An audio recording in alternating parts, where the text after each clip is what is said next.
السلام علیکم امیر المومنین. میرا سوال بھی گزشتہ سال سے ہی ملتا جلتا ہے. آپ نے ایک سوال کے جواب میں فرمایا تھا کہ میاں بیوی اگر نماز پڑھیں تو بیوی اقامت کہہ سکتی ہے. اگر باپ اور بیٹی یا بیٹا اور ماں نماز پڑھیں تو اس صورت میں بیٹی اور والدہ کے لیے کیا حکم ہے؟ آیا وہ اقامت کہہ سکتی ہیں؟ آپ کے اس سوال پر ایک شعر یاد آ گیا ہے. اس زلف پہ پھبتی شب دیجور کی سوجھی، اندھے کو اندھیرے میں بہت دور کی سوجھی.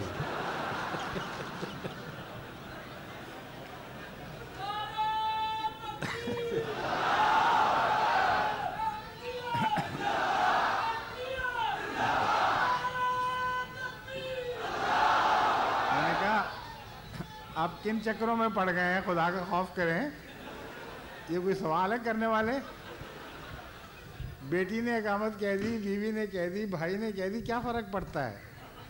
آپ ابھی تک اقامت کے چکر سے نہیں نکلے، نماز کب شروع کریں گے؟ نماز پڑھتے ہیں گھر میں، بعض اوقات ہم بچے، میں پورا خاندان، ہم لوگ باجماعت نماز پڑھتے ہیں. تو بعض دفعہ بیٹا ہوتا ہے تو وہ اقامت کہہ دیتا ہے، بعض دفعہ بیٹی ہوتی ہے تو اس صورت میں کوئی حرج نہیں، کوئی حرج نہیں. بالکل بالکل وہم نہ کریں، آپ کی نماز پکی ہو جاتی ہے. ماشاءاللہ. آگے میں نے کہا جو فرشتوں والا سوال تھا ان کا، اس کا ہلکا سا لطیف رنگ میں جواب دیا تھا. مگر بات یہ ہے کہ فرشتے جب انسان کی صورت میں دکھائے جاتے ہیں تو یہ مطلب ہرگز نہیں کہ فرشتوں کا باقاعدہ انسانوں کی طرح جسم بنتا ہے، بلکہ یہ کشفی نظارے ہوتے ہیں. اور کشفی نظاروں میں بعض دفعہ انسان پہچانتے ہیں، بعض دفعہ نہیں بھی پہچانتے. چنانچہ 2 واقعات قرآن کریم میں ایسے ہیں جن سے پتہ چلتا ہے کہ اولو الالباب چوٹی کے بزرگ، ایک نبی اور ایک اور بزرگ خاتون کا ذکر ہے کہ وہ فرشتوں کو پہچان نہیں سکے. پہلے 2 انبیاء کا متعلق، پہلے حضرت ابراہیم کا ذکر ہے کہ جب فرشتے آئے تو وہ جلدی سے اندر گئے تاکہ وہ بھنا ہوا بچڑا لے کے آئے مہمان نوازی کی خاطر. جب انہوں نے کھانے سے انکار کیا تو تب ان کو پتہ چلا کہ یہ خدا کے فرشتے ہیں، انسان نہیں ہیں، ورنہ وہ کھانا کھا لیتے. حضرت لوط نے بھی نہیں پہچانا شروع میں. حضرت مریم نے جب فرشتے نے پیغام دیا کہ تو خدا تجھے بچہ دے گا تو آپ نے بھی نہیں پہچانا کہ یہ فرشتہ ہے، بلکہ اس سے استغفار کی، توبہ کی. وہ سمجھی کہ بد ارادے سے کوئی آدمی آیا ہے اور بچے کا ذکر کر کے مجھ سے غلط تعلقات قائم کرنا چاہتا ہے. تو انہوں نے کہا کہ میں تو بہت نیک خاتون ہوں اور ہرگز مجھ سے کسی بدی کی توقع نہیں کی جا سکتی. تب اس نے کہا میں تو خدا کا فرشتہ ہوں اور میں تمہیں یہ پیغام دینے لگا ہوں. اس لیے جب خدا تعالیٰ کوئی نظارہ کشفی دکھاتا ہے تو اثر اس وقت طبیعت پہ یہی پڑتا ہے کہ اصل آدمی ہے، لیکن اللہ تعالیٰ خود ہی پھر اس معاملے کو کشف میں ہی سلجھا دیتا ہے. اس لیے پہچاننے کی کوئی خاص ضرورت نہیں، کیونکہ خدا خود ظاہر کر دیتا ہے کہ یہ فرشتہ ہے. صحابہ کے زمانے، حضرت صلی اللہ علیہ وسلم کے زمانے میں ایک دفعہ ایک شخص آپ کی خدمت میں حاضر ہوا اور اس نے کچھ سوالات کیے، اور جب آپ جواب دیتے تھے تو وہ کہتا تھا ٹھیک ہے ٹھیک ہے، آپ نے سچ فرمایا. اس آدمی کے متعلق صحابہ کہتے ہیں کہ ہم نے کبھی اس کو پہلے مدینے میں دیکھا نہیں، مسافر بھی نہیں لگتا تھا، کیونکہ اس کے صاف ستھرے اجلے کپڑے، صاف ستھرا جسم، کوئی مٹی کا کوئی نشان نہیں اس کے چہرے پر، کوئی تھکاوٹ کے اثر نہیں تھے. جب اس نے سوال مکمل کر لیے تو اجازت لے کر وہ مجلس سے رخصت ہو گیا اور پھر کسی کو نظر نہیں آیا. اس پر حضرت رسول اکرم صلی اللہ علیہ وآلہ وسلم نے فرمایا کہ یہ جبرائیل تھا جو انسانی شکل میں آ کر مجھ سے اس لیے سوال کر رہا تھا کہ تمہاری تعلیم کروں. یہ وہ مسائل تھے جو تمہیں بتانے کے لیے آیا تھا، لیکن میری معرفت. تو اس لیے فرشتوں کا ہر شخص کا پہچاننا ضروری ہے ہی نہیں، مگر جن پر بھیجے جاتے ہیں اللہ تعالیٰ خود ان کو علم دے دیتا ہے. سمجھ گئے؟ اس لیے اگر آپ پر بھی کوئی فرشتہ نازل ہوا تو گھبرائیں نہیں، اللہ تعالیٰ بتا دے گا انشاءاللہ. کوئی بعید نہیں، اللہ کی مرضی شان ہے، جس پر چاہے فرشتے اتارے. عام مومنوں کے متعلق قرآن کریم میں فرماتا ہے تتنزل علیہم الملائکۃ اللہ تخافوا ولا تحزنوا. اس لیے یہ ہنسنے کی بات نہیں، واقعتاً فرشتے بندوں پر، عام خدا کے مومن صبر کرنے والے بندوں پر اترتے ہیں. اب تیسرا سوال. السلام علیکم السلام ورحمۃ اللہ. حضور، جب آپ دو لوگوں سے میٹنگ کر رہے تھے اس وقت ایک آدمی نے سوال کیا تھا اور میں آپ دیکھ ادھر رہے ہیں، باتیں مجھ سے کر رہے ہیں، کیا بات ہے؟ تصویر کھنچوانے کے لیے؟ نہیں، انہوں نے کہا کہ اچھا آپ نے ہدایت دی ہے. میں نے کہا اس طرح نہ کریں، آکورڈ سا لگتا ہے. کچھ ایسا نقشہ کھینچیں بین سا، کچھ میرے رہیں کچھ ویڈیو کے رہیں. یہ ٹھیک ہے. ہاں اب ٹھیک ہے. تو ایک آدمی نے سوال کیا تھا اور میں صحیح طرح سے سمجھ نہیں پایا تھا. اس کا سوال تھا کہ جب کسی قوم میں زوال آتا ہے تو خداوند کریم اپنے ماموروں کو بھیجتا ہے. اسی طرح جب عرب میں زوال آیا تو حضرت محمد صلی اللہ علیہ وآلہ وسلم آئے اور پھر حضرت مسیح موعود علیہ الصلوۃ والسلام آئے. لیکن اب ہماری قوم کی یہ حالت ہے کہ بعض احمدی احباب بھی خود بھی شراب پیتے ہیں اور وہ کیسے تبلیغ کر سکتے ہیں؟ حالانکہ ربوہ ہمارا سینٹر ہے، وہاں اس کی حالت بھی بہت نازک ہے. آخر یہ کیوں ہے؟ لوگ کہتے ہیں کہ آپ کہتے ہیں ہماری قوم کتنی نازک ہے آپ کے خیال میں؟ آخری دموں پہ ہے؟ آپ مبالغے سے کام لے رہے ہیں. آپ نے قرآن کریم کا مطالعہ نہیں کیا. آپ کو یہ نہیں پتا کہ آن حضرت صلی اللہ علیہ وآلہ وسلم کے تشریف لانے کے باوجود مدینے میں بہت منافق بسے ہوئے تھے جن کا قرآن کریم میں بار بار ذکر ہے. اور جب رسول اللہ صلی اللہ علیہ وسلم نے آنکھیں بند کی تو اکثر عرب مرتد ہو گیا. تو اس لیے یہ وہم ہے آپ کو کہ جب خدا کی طرف سے کوئی سچا آتا ہے بزرگ تو اچانک قوم کی حالت بدل دیتی ہے. قوم کی حالت بدلنے کے امکان پیدا ہوتے ہیں. حالت اسی کی بدلتی ہے جو اپنی حالت بدلنے کے لیے دیانتداری سے کوشش کرتا ہے. بس قرآن کریم میں اللہ تعالیٰ فرماتا ہے ان اللہ لا یغیر ما بقوم حتی یغیروا ما بانفسہم. اللہ تعالیٰ ہرگز کسی قوم کی حالت نہیں بدلتا جب تک وہ خود اپنے اندر جو حالات ہیں ان کو تبدیل کرنے کا فیصلہ نہیں کرتے. بس جب نور آتا ہے تو فائدہ وہی اٹھاتا ہے جو آنکھیں کھولتا ہے. جو آنکھیں بند رکھے اس کو کچھ دکھائی نہیں دیتا. دوسرے یہ کہ احمدیوں کے متعلق جو آپ نے اتنا خطرناک تبصرہ کیا ہے یہ بالکل درست نہیں ہے. جتنی قربانی پاکستان میں احمدی کر رہے ہیں سچائی کی خاطر، ابتلاؤں میں پڑھ کر خدا کی خاطر ماریں کھاتے، جیلوں میں جاتے، جس طرح ان کے اندر غیروں کے مقابل پر تقوی اور دیانتداری ہے، رشوت نہ لینے کے جرم میں ان کو قید میں ڈالا جاتا ہے بجائے رشوت لینے کے جرم میں. تو یہ کہہ دینا چند آدمیوں کو دیکھ کر کہ سارا حال ہی تباہ ہو گیا، یہ تقوی کے خلاف بات ہے. ایک دفعہ کسی لڑکے کے ساتھ میٹنگ ہو رہی تھی اور اس نے کہا کہ تم کہتے ہو کہ ہماری جماعت عالمگیر جماعت بس ہے. میں نے آپ سے کہہ دیا، بس کافی ہو گئی ہے. جزاک اللہ. دوسرا سوال یہ نہیں دوسرا سوال ہے ہی کوئی نہیں. دوسرا سوال اگلا آدمی کرے گا. شکریہ. السلام علیکم. وعلیکم السلام ورحمۃ اللہ. حضور، میرا ایک سوال ہے جی کہ حضرت صلی اللہ علیہ وسلم کا دور اور حضرت مسیح موعود علیہ الصلوۃ والسلام کے دور میں کافی مشترک باتیں پائی جاتی ہیں. نہیں، دور ہی ایک ہے، صرف رسول اللہ صلی اللہ علیہ وسلم کا دور ہے. قیامت تک حضرت صلی اللہ علیہ وسلم کا دور ہے. زمانہ اس دور میں، ہاں اس دور کے اندر زمانہ حضرت مسیح موعود علیہ الصلوۃ والسلام کے وقت سے مسیحیت کا زمانہ بھی شروع ہو جاتا ہے، لیکن دونوں کو کاٹا نہیں جا سکتا. مسلسل قیامت تک حضرت محمد رسول اللہ صلی اللہ علیہ وسلم کا دور رہے گا. اس کے اندر زمانے کے ٹکڑے ہیں کچھ، اس طرح بات کریں. حضرت مسیح موعود علیہ الصلوۃ والسلام کا زمانہ تو کافی چیزیں مشترک ہیں. حضرت اس کافی کا مطلب سب کچھ مشترک ہونا چاہیے. حضرت رسول کریم صلی اللہ علیہ وسلم نے ہجرت فرمائی مکہ سے مدینے کو، اور کیا یہ سوچا جا سکتا ہے کہ آپ کا بھی جو میں آپ کو عرض کر دوں، میں سمجھ گیا ہوں. آپ نے جو تمہید باندھی ہے اس کا اور سوال کیا ہے، اس کا جواب حضرت مسیح موعود علیہ السلام پہلے ہی دے چکے ہیں. آپ نے فرمایا کہ اللہ تعالیٰ نے مجھے الہاماً بتایا ہے کہ تجھ پر ایک زمانہ موسیٰ کے زمانے جیسا آئے گا، جس طرح فرعون سے وہ بھاگ کر ہجرت کر کے دور باہر چلا گیا تھا، اسی طرح تجھ پر بھی وہ زمانہ آئے گا.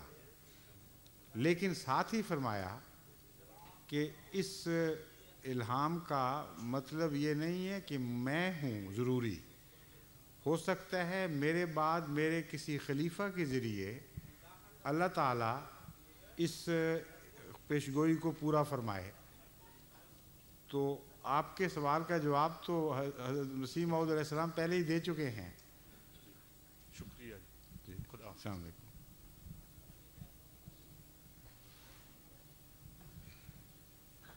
السلام علیکم. السلام علیکم. وعلیکم السلام ورحمۃ اللہ. حضور میرا سوال ہے کہ میں سعودیہ میں تقریباً 6 سال رہا ہوں، تو وہاں میں سعودی لوگوں کی نا گورنمنٹ کا یہ ذرا اس کو اونچا کر دیں مائکرو فون کو. ٹھیک ہے، ہاں جی. کیونکہ سعودی گورنمنٹ میں یہ اصول ہے کہ وہاں پر تبلیغ نہیں کی جا سکتی. تو اگر جب سعودی لوگ کہتے ہیں کہ ہمیں یہ چیز کا نہیں پتہ کہ حضرت مسیح موعود آئے ہیں یا نہیں آئے، ٹھیک، تو جب قیامت کا دن ہوگا اور جب ان سے خدا تعالیٰ مطلب پوچھیں گے تو وہ لوگ کہتے ہیں، سعودی لوگ یہ کہتے ہیں کہ ہمیں کسی نے نہیں آ کے مطلب بتایا کہ حضرت مسیح موعود آئے ہیں، تو ہم نے اس لیے نہیں مانا. تو میرا یہ مطلب ہے کہ کیا وہ سعودی لوگوں کی معافی ہوگی اس دن کہ وہ لوگ یہ کہہ سکتے ہیں کہ ہمیں کسی نے نہیں آ کے بتایا؟ اور ایک طرف اگر کوئی شخص آنکھیں بند کر لے اور روشنی اس تک نہ پہنچے اور پھر ٹھوکر کھائے راستے میں اور گرے، تو کہ مجھے چوٹ نہیں لگنی چاہیے کیونکہ مجھ تک روشنی پہنچی ہی نہیں، تو اس کا یہ عذر درست ہوگا؟ اگر آنکھیں کھلی ہوں اور روشنی نہ پہنچے تو پھر ایسا شخص بے قصور ہے. لیکن عمداً آنکھیں بند کرے اور پیغام سننے سے انکار کر دے، کان بھی بند کر لے، تو اس کا یہ عذر قابل قبول نہیں ہوگا. یہ لوگ جب باہر نکلتے ہیں تب بھی بات نہیں سنتے، تجربہ کر کے دیکھیں. بس جنہوں نے پہلے ہی اپنے آپ کو مٹھی کی طرح بند کر لیا ہے اور اپنے موجودہ حال پہ راضی ہیں، ان سے جب خدا تعالیٰ سوال کرے گا تو اپنے علم کے مطابق ان سے معاملہ کرے گا. اگر احمدیت کا پیغام یا مسیح موعود کا پیغام ان تک نہ پہنچنے میں وہ ان کا قصور نہ ہوا تو یہ ہو ہی نہیں سکتا کہ اللہ تعالیٰ بے وجہ ان پہ ناراض ہو. لیکن اگر ان کا قصور ہوا اور ان کی نیتوں کا فطور شامل ہوا تو پھر اللہ تعالیٰ ان سے وہی معاملہ کرے گا جو چاہے گا.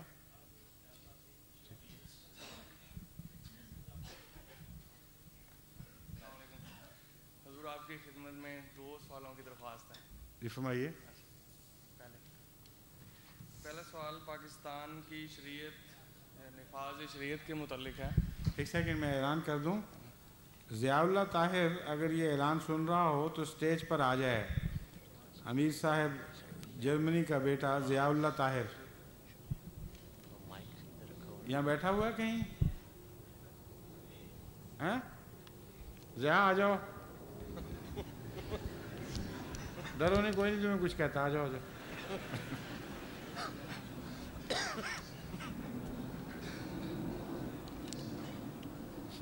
چلیں جی آپ بتائیے. پاکستان میں نفاذ شریعت کے متعلق ہے پہلا سوال. اس میں یہ ہے کہ کسی مظلوم عورت کی جب اس کو ریپ کیا جائے تو وہ عدالت میں اگر یہ بیان دے کہ میرے ساتھ یہ ظلم ہوا ہے، تو اگر وہ 4 گواہ پیش نہ کر سکے، اس کے لیے عدالت نے یہ فیصلہ کیا ہے یا وہ پیش نہیں کر سکتی اس کو قصوروار کردانا ہے عدالت نے، اور اس کو یعنی زنا کی مجرم قرار دیتے ہوئے سزا دی گئی ہے۔ پاکستان میں ایک ایسا واقعہ ہوا ہے، یہ ایک ٹھیک ہے، میں سمجھ گیا ہوں، رسالہ ہے، جرمنی میں چھپتا ہے، جیسے لندن میں دی ٹائم چھپتا ہے، تو اس میں جو لکھا ہے اس نے، یہ قانون مسلمان عورتوں کے حالات مزید خراب کر دے گا۔ آج بھی اگر کسی عورت کی عزت لوٹی جائے، نہیں میں بات سمجھتا ہوں، اس کی تفصیل کی ضرورت نہیں ہے، پوچھنا کیا چاہتے ہیں؟ یعنی اسلام میں اس کا کیا تصور ہے کہ اگر ایک غیر مظلوم اسلامی عورت پاکستان میں جو اسلام کو بدنام کرنے کے لیے حرکتیں کر رہے ہیں، ان میں سے ایک یہ بھی ہے، بالکل ناجائز فیصلہ ہے۔ جی درست ہے، اور اسلام میں کیا اس کا تصور ہے کہ اگر ایک مظلوم عورت ایسے عدالت میں رجوع کرتی ہے تو اگر عدالت فیصلہ کرے گی حالات کے مطابق، جب تک حالات واضح نہ ہو میں کس طرح جواب دے دوں؟ ٹھیک ہے، عدالت کو حکم ہے اسلام کا کہ انصاف سے فیصلہ کرو، عقل سے کام لو، قریدو معاملات کو، اور سچائی کو تلاش کر کے اس کے مطابق فیصلہ دو۔ جی درست، بس کوئی دو ٹوک فیصلہ ہو ہی نہیں سکتا، ہر ایک کے حالات کا جائزہ لینے کے بعد فیصلہ ہوگا۔ جی درست ہے۔ اگلا سوال۔ جی دوسرا سوال یہ ہے، شق القمر کے بارے میں ہے۔ جی میں نے جو کتابوں میں، حضرت صاحب کی کتابوں میں اور حضرت خلیفہ ثانی نے جو تفسیر صغیر میں تحریر فرمایا ہے پڑھا ہے، اس کے مطابق یعنی میرے خیال کے مطابق یا جو کتابوں میں لکھا ہے، بتائیے بیت کر چاند حقیقتاً دو ٹکڑے نہیں ہوا تھا، لیکن بعض دوستوں سے جب بات ہوئی یا احمدی دوستوں سے تو وہ اس بات پر مصر ہیں کہ حقیقتاً چاند دو ٹکڑے ہوا تھا۔ یعنی حضرت صاحب نے آئینہ کمالات اسلام اور بعض اور کتابوں میں جیسے تحریر فرمایا ہے، اس سے یہی ظاہر ہوتا ہے کہ حقیقتاً چاند دو ٹکڑے ہوا تھا، لیکن حضرت خلیفۃ المسیح ثانی رضی اللہ تعالیٰ عنہ نے جو تفسیر صغیر میں فرمایا ہے کہ جو لوگ سمجھتے ہیں کہ چاند حقیقتاً دو ٹکڑے ہوا تھا وہ غلط ہے۔ تو اس کے بارے میں عبارتیں ہیں جب آپ کوٹ کرتے ہیں تو احتیاط کا تقاضا یہ ہے کہ اصل عبارت کوٹ کی جائے، کیونکہ اتنے بڑے مجمع میں آپ ایک عبارت کہہ رہے ہیں، ہو سکتا ہے اس میں کچھ فرق ہو جی اور غلط تاثر لوگوں پر پڑے، اس لیے آئندہ سے یاد رکھیں کہ ایسے سوالات کرنے ہوں جن کا تعلق حضرت مسیح موعود علیہ الصلوۃ والسلام یا خلفاء کی تحریروں سے ہو، ایسی صورت میں وہ تحریریں سامنے رکھ کر بات کرنی چاہیے۔ جی جہاں تک شق القمر کا تعلق ہے، حضرت مسیح موعود علیہ الصلوۃ والسلام کی بعض تحریروں میں سے یہ تاثر ہوتا ہے کہ واقعتاً دو ٹکڑے ہوا، لیکن یہ پڑھنے والے کی کم فہمی ہے جو یہ نتیجہ نکالے کہ آپ نے یہ فرمایا ہے کہ ہو گیا تھا دو ٹکڑے۔ حضرت مسیح موعود علیہ الصلوۃ والسلام نے ایک سے زیادہ جگہ امکانی بحثیں کی ہیں۔ بعض جگہ آپ لکھتے ہیں کہ اگر دو ٹکڑے ہوا ہو تو اسے خلاف قدرت قرار دے کر رد نہیں کیا جا سکتا، کیونکہ وسیع علاقے پر پھیلی ہوئی گواہی جو ہندوستان تک ملتی ہے ایسے لوگوں کی ہے جنہوں نے چاند کو واقعتاً دو ٹکڑے ہوتے دیکھا، اس لیے اس وسیع شہادت کے بعد ہم کسی اور بحث کو قبول نہیں کریں گے۔ دوسری جگہ حضرت مسیح علیہ الصلوۃ والسلام نے اس کو ایک عظیم کشف کے طور پر بھی پیش کیا، یہ بھی امکان ہے۔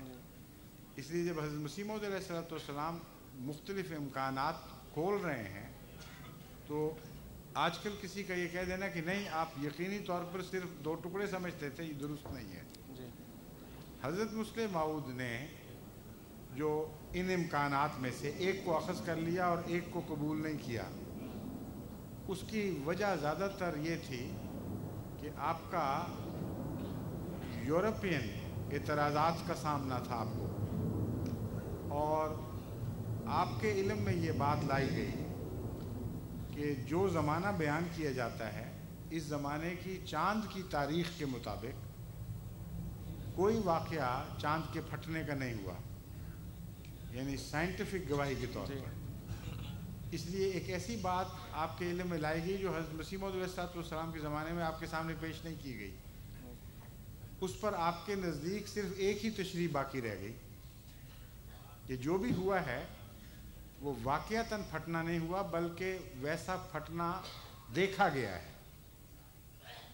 اس کے کئی امکانات ہیں۔ میں نے ایک انگلستان کی مجلس میں ایک امکان یہ پیش کیا تھا کہ